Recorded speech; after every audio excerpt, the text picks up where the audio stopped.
asked them, I was like, hey, have you guys heard about the strategy guides for Elden Ring? It comes in 2 books. You can pre-order them on Amazon. And one response that I usually get is like, oh, I don't need no strategy guide to play the game. I'm like, I mean, I mean, it's mostly just for artwork and just to look at the map layout. I mean, you're not going to. The only advantage with these strategy guides is just knowing where things are on the map. I mean, it's not going to make you extremely effective with the game. You know what I mean? Yeah, and it's not a complete cheat sheet. Right. It's not just going to tell you, oh, hey, here's all this broken stuff you can abuse. And Exactly. They make very light suggestions in the strategy guide. I looked through Dark Souls Remastered strategy guide earlier because I wanted to look at what they suggested for the Four Kings when it came to the what did they call it in there? They call it something very different. Homing soul mass is where I usually see it. Large homing soul mass is what it's usually called.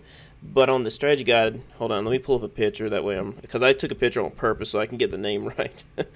But yeah, the strategy guides just give you very light suggestions. They don't give you anything OP. It's just something you could basically work around your own strategy. Oh yeah, Energy Bolt. That's what it's called. I thought that was a very interesting name to call Energy Bolt. Is that how it translates from Japanese to English? Or I suppose so. I don't know how Future Press writes these. I don't know how much communication they have with the developers. But interesting enough, they call it the Energy Bolt, and I've always known it as the large homing mass or something like that. Large homing soul mass. Yeah. Yeah. But this is what it says in the book, because this is the first attack it mentions, I think. Yeah. So let's see. All right. This is where it starts. It may open with a long-range energy bolt. The bolt travels slowly, but has an incredibly strong homing ability that is difficult to escape. You can avoid it by dashing away until it disappears, but another king may enter the fray in the time required to do this. So they're implying that there could be some RNG to affect your strategy. That's what I'm getting from that statement right there. I will say that as far as RNG goes, the Four Kings is probably the second most heavy RNG boss in Dark Souls Remastered. The first being Bed of Chaos, infamous for being all RNG, because you have no idea if you're going to get swept off the ledge by those arms or not, or something. Just you meant the hitbox are inconsistent? Is that what you mean? Yeah, it's Bed of Chaos has always been hugely RNG, and I think the speedrunning community for Dark Souls is that's their biggest hurdle in any speedrun, I think. I could be wrong about that. There might be a skip for Bed of Chaos, but I don't think there is. I think you have to fight that boss. What I've seen speedrunners do, I've seen them do a couple methods. One method that I still do to this day is where you go to each side. Every time you destroy one core, you quit the game, restart, then re-enter the fog gate, then destroy the other side, quit the game, restart, and then just approach from the middle. That's the simplest. Oh yes, that. Yeah, that is a good strategy. Still, I mean, Better Chaos still RNG because you don't know if the floor is going to fall out beneath you or any of that.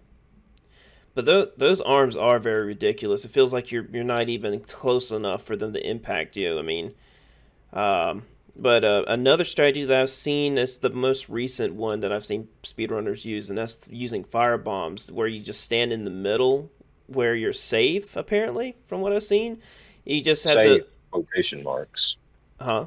Yeah. You stand where the floor is supposed to collapse in the middle, and you basically just throw the firebomb. You got to get it just right. You throw the firebomb where those cores are, destroy them, and you basically the floor breaks underneath you, or where actually I think you should be standing on a point where it doesn't break, and you just simply run the rest of the way through, and that's it.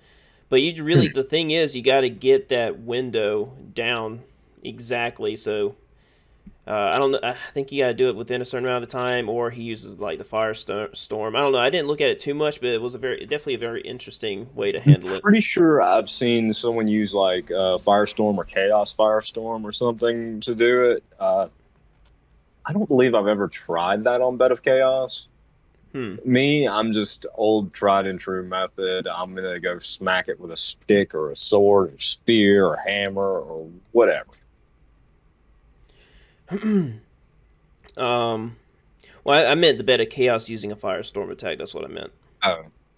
Yeah, I think you can destroy. I think I've seen someone use like Chaos Firestorm on the Bed of Chaos. I could be wrong.